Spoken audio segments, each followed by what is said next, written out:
That's some high quality architecture. Absolutely. Right there. You can't just have to sit down and appreciate the weak in the first few lanes. So that's going to be all bot lane from the side of Koi. But now top side, this Cassante is in a lot of trouble here. He does not have flash. He does use his ghost. So he's going to try and maybe get away from this one here. But with the Lulu there, the first blood comes in. He's in no man's land. He really is. He has the ghost popping and he's going to try and get himself away maybe with the flash. But I think he knows he's dead to rights regardless of what happens. So he should get the tower off this charge too. So at least it will be tower for tower. But I think this is, Trimby's a bit over. I don't think you want to be here, man. He's going to try and keep himself alive as much as he can. He trades back one kill because the tower. So Larson will need to back away, but Koi should be able to get this dragon unless Bo can get the steal. He's looking for it right now. They're trying to just kind of make them think twice about going for this. Malrang gets polymorphed as we can see Comp going in. Now you've got Larson getting a little bit more mana down and some supportal combat. This happened. This Rift Herald has a little bit more health on him, so very hard to hear. You can see Photon with that level 11 will have the 2 levels in the needlework. Should be able to smash through these health bars. All summoners available pretty much. You are missing though a flash on Malrang. Here we go. Rift Herald down to about 1700. Here we go. I'm going to try to see Malrang try and go for a little bit of a steal. It's secured by Bo. As if fight can really ensue, you've got the Gwen on the backside, but Comp is just doing so much. He finally gets a little bit of damage thrown onto him, but look at him, just lasering people down. They can't prioritize him. They can't keep the damage to stick, and Comp just shreds through Vitality. Comp got a flash forward, gets himself a third, and Koi on to try and maybe make this one work. Cassante with TP would mean that as soon as they get vision on top of where this is going to be, Koi should be able to try and answer this. Trimby finally walks up. Now they know what's going on. And the TP's coming in. It looks like Vitality are going to fully commit to this. I mean, you've only got the vision of the wall. They need to stop Malrang getting into the pit. Here we go. They're going to stop him right now. And they secure it. Vitality are not willing to take a 5v5. So they take away the big purple worm. But now they need to get these Baron buffs. TP's coming in. Vitality want to try and take out Larson before this fight can really begin. He's going to get a fair chunk onto him. He shockwaves to try and save himself some time. Oh, does nice little sidestep to keep himself there, but a flash forward by Bo does knock him up, and he gets shut down on the Gwen. Rise on the Gwen, Malrang on the top side, the Gwen goes in on top of him. Malrang lost half his HP, and now the Needlework's coming in. Trimby's already very low as well. The full fight with the Gwen is dead. Now you're looking at the Sivers. Comp moves forward fearlessly. Neon finally takes a kill on the Trimby, but you're going to see if you can make this fight work.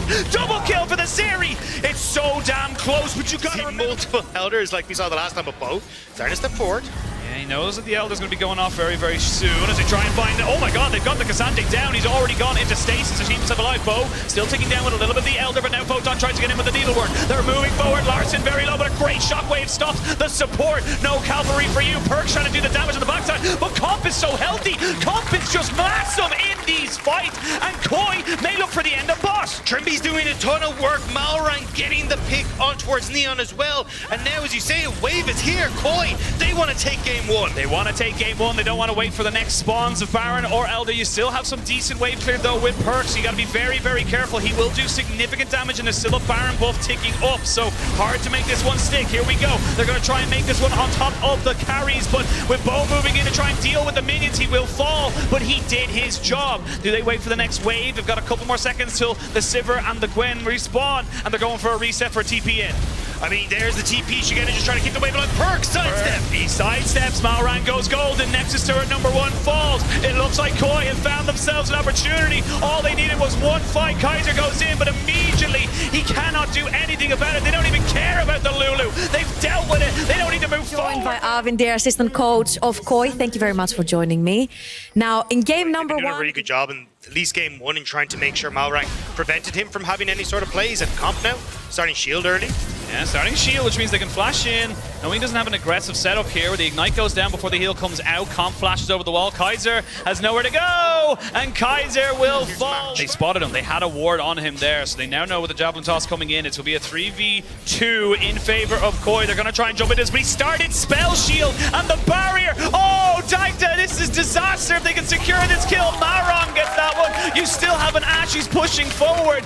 Kaiser will be about it. It's a carry jungler. You need to start fights, and you're going to keep going for this one. Malrang pushing forward here, going to try and catch out Kaiser.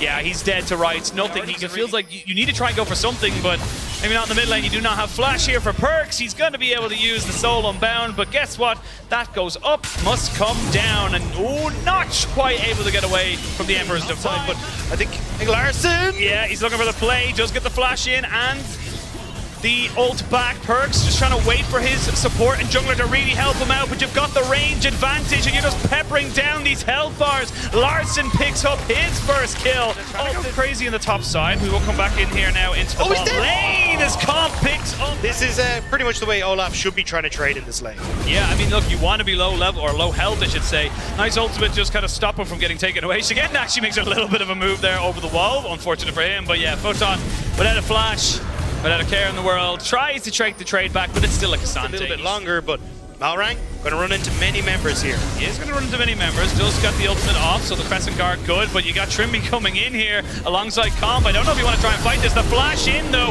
to shut him down. First kill of the game for Vitality. Goes a Photon, but the clean-up crew of Larson is here. I will say Perks does get a nice little kill back as Trimby's very, very low. It's just turning around. Vitality just take a fight. And we're going to see the game slow down a little bit here, though. As I say, that Perks gets hit. He does get hit right in the face. It's going to take a while for him to go down. Perks actually moves down towards this. I'm not quite sure. He won't find it. I think the big thing here is like, how do Vitality address this? Says TP topside. Yeah, another Ash arrow does land. It's going to hit onto Bo, who's still stunned as he tried to get over the side of the wall.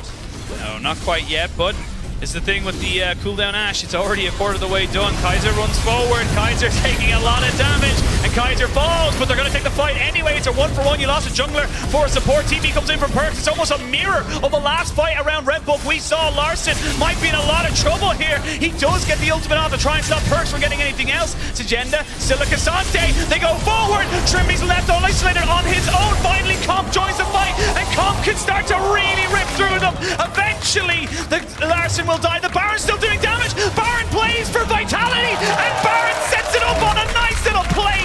Bo will not be taken down just yet, but Comp is doing so much for this. Honestly, I think if you actually spread out and you're able to force numbers advantages, you can go for it. Here we go. They're going to go all out here with the Cassante. He's actually very, very low, but they've got some decent damage here. It's a full 5v5 once more. The Fate Seal doesn't really do a lot, and now these health bars are going to start going down. Good sweep coming out from Larson.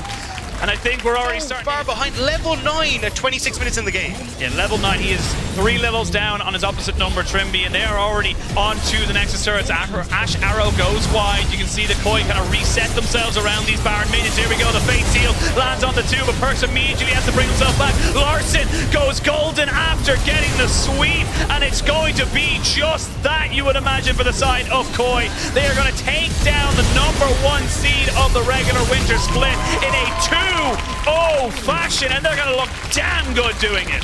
Playoffs is here, Koi, turning around a #1 in